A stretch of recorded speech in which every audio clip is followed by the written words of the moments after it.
आता मग महिलांची प्रतिष्ठा बघताना कोणत्या गोष्टीला हात घातला पाहिजे आणि कुठून सुरुवात केली पाहिजे? आज आम्ही आमच्या राष्ट्राची उत्पन्न श्रममूल्य काढतो. राष्ट्रीय स्तरावर या देशामधल्या महिला जी राष्ट्रीय संपत्ती निर्माण करतात त्याचं मूल्यमापन केलं जातं का? ते करताना कोणती संपत्ती मोजली जाते? एखाद्या कुटुंबाचं वार्षिक उत्पन्न काढताना शेतीतलं उत्पन्न घेतलं जातं. शेती पुरुषाच्या नावावर असते. नोकरीचं उत्पन्न धरलं जातं. मेजॉरिटीनी नोकरीसुद्धा पुरुषच असतात. आता त्या कुटुंबाचं वार्षिक उत्पन्न काढताना त्या घरातली स्त्री काहीच काम करत नाही का? ती जे काम करते तिला कुठलंच मोल नाही का? तिच्या श्रमाचं काहीच मूल्य नाही का? अगदी देशस्तरावरून कुटुंब व्यवस्थेपर्यंत स्त्रियांच्या श्रमाचं मूल्य कुठंतरी आता व्यवस्थेने सुद्धा मान्य करायला पाहिजे. देशातल्या अर्थतज्ञांनी सुद्धा मान्य करायला पाहिजे. पण आज कुठल्या स्तरावर हे मूल्यच मान्य केलं जात नाही. आणि मग आपण बघतो की पुरुषाच्या उत्पन्नावर अवलंबून असणारी ही जी प्रतिमा आहे, ह्या प्रतिमेला पहिला तडा देऊन जर खऱ्या अर्थाने घरापासून वरपर्यंत प्रतिष्ठा मिळायची असेल तर स्त्रियांच्या श्रममूल्याला सुद्धा प्रतिष्ठा ही संकल्पना आता सर्व स्तरावर मान्य केली पाहिजे. आणि तिथून सुरुवात झाली तर प्रतिष्ठा मिळायला सुरुवात होईल. खरं तर फार मोठ्या अर्थशास्त्रामध्ये मी जाऊ इच्छित नाही, पण आरक्षण मिळालं, पदं मिळाली तर एक प्रश्न बरोबर उपस्थित झाला की आरक्षित पदं भरली जात आहेत. महापौर पद दिलं जातंय, जिल्हा परिषदेचं अध्यक्षपद दिलं जातंय. पण आता याच्यापेक्षा दुय्यम असणारं गट नेतेपद द्यायला कोणताच पक्ष का पुढाकार घेत नाही? अगदी हा नेमका प्रश्न आहे असं म्हटलं तर चुकीचं ठरू नये. जर आम्ही कायदा केला नसता तर ही आरक्षण आणि महिलांना इतकी संधी मिळाली असती का? हाही महत्त्वाचा प्रश्न आहे. आता कायद्यातच म्हणाल तर वेगवेगळे कायदे केले पाहिजेत, अशा मागण्या आता अनेक बाबतीत पुढे यायला लागलेल्या आहेत. पण अगदी कायद्यातच सांगायचं झालं तर माझं अगदी स्पष्ट मत आहे, ज्या कायद्यांना जनाधार नाही, ज्या कायद्याला लोकमताचा पाठिंबा नाही, असे कायदे इम्प्लिमेंट होत असताना, अशा कायद्यांची कार्यवाही करत असताना खूप मोठ्या अडचणी निर्माण होत आहेत आणि बऱ्याच वेळा ते इम्प्लिमेंट सुद्धा होत नाहीत. आज मी एक उघड सत्य सांगेन की आपल्या देशामध्ये हुंडाबंदीचा कायदा आहे.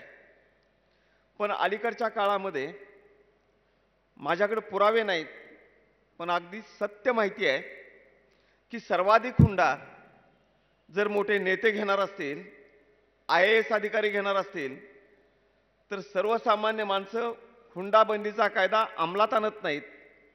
म्हणून किती टीका करता येईल? कायदे केल्यावर सुद्धा त्याला जनमताचा आधार लागतो. आता जनमताचा आधार खरं तर हा अनेक प्रकारे घडत असतो आणि माध्यमांची जबाबदारी केवळ न्यूज देणं याचबरोबर जनतेचे व्ह्यूज तयार करणं, जनमत घडवणं ही सुद्धा एक महत्त्वपूर्ण जबाबदारी असते. आणि आज सकाळनी तेच नेमकं काम आपल्या हातामध्ये घेतलंय म्हणून मला थोड्याशा आशा वाटतायत. प्रश्न तर खूप आहेत. या विषयावर अगदी 3-3 दिवसाची चर्चासत्र आयोजित केली तर काही वक्ते प्रदीर्घ काळ बोलू शकतील. 5-10 मिनिटांमध्ये बोलण्यासारखे हे विषय नाहीत. पण अलीकडच्या काळामध्ये जे प्रश्न निर्माण झालेले आहेत महिलांच्या प्रतिष्ठेचे, त्यासाठी वेगळ्याने विचारमंथन आणि समाजावर आघात करण्याची आवश्यकता ही मात्र निश्चितपणाने निर्माण झालेली आहे. आज सगळ्या महिला प्रतिनिधी इथं उपस्थित आहेत. तुम्ही वेगवेगळ्या ग्रुपमधून आपल्या भूमिका सुद्धा सकाळकडे मांडणार आहे आणि नेमकं ह्याच वेळी महाराष्ट्रामध्ये महिला अधिक सशक्त, सक्षम आणि सुरक्षित असल्या पाहिजेत म्हणून नीलमताईंना माहीत आहे की गेली सव्वा दोन वर्ष न्यायमूर्ती चंद्रशेखर धर्माधिकारी यांच्या अध्यक्षतेखालची एक समिती ही आम्ही गठीत केलेली आहे. आजपर्यंत राज्य सरकारने अनेक कमिट्या गठीत केलेल्या आहेत, पण ही कमिटी खूप खोलात जाऊन पोटतिडकीनं काम करणारी कमिटी आहे. अनेक शिफारशी राज्य सरकारला केलेली आहेत. 3 अंतरिम अहवाल या समितीने दिलेले आहेत.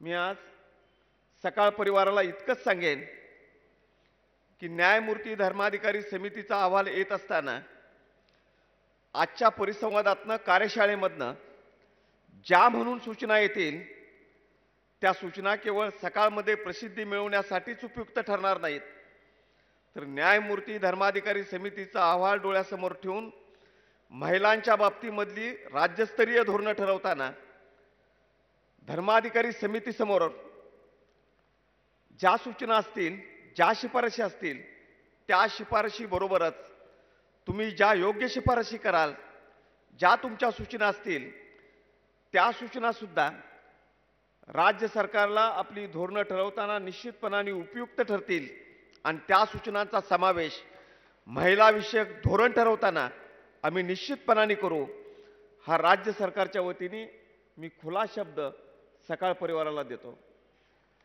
त्यामुळे तुमची आजची परिषद ही जशी इथे येणाऱ्या महिलांना आपली मतं मांडण्यासाठी उपयुक्त आहे, तशी आजची कार्यशाळा राज्य सरकारला महिलाविषयक धोरणं ठरवण्यासाठी एक मार्गदर्शक प्रयोगशाळा आहे, असं मी राज्याचा गृहमंत्री म्हणून जाहीरपणाने मांडू इच्छितो.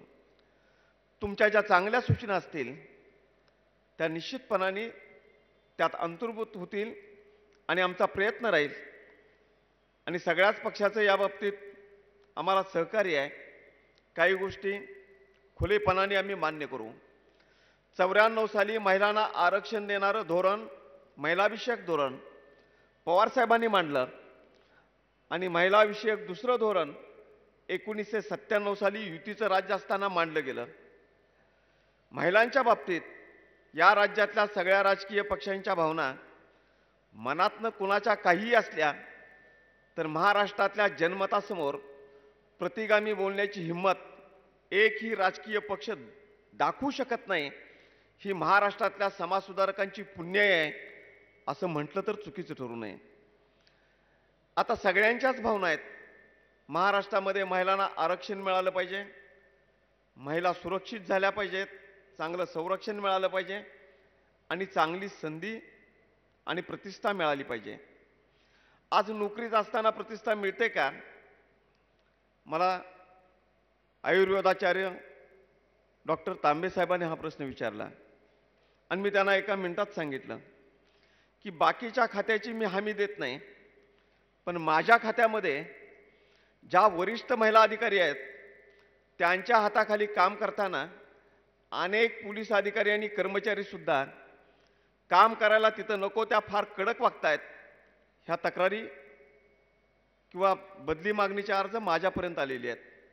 मी माझ्या खात्यापुरतं सांगेन, तिथं वर्दीला महत्त्व असल्यामुळं आणि जो बॅच असतो त्याला किंमत असल्यामुळं माझ्या खात्यामध्ये तसा कुठला प्रश्न नाही.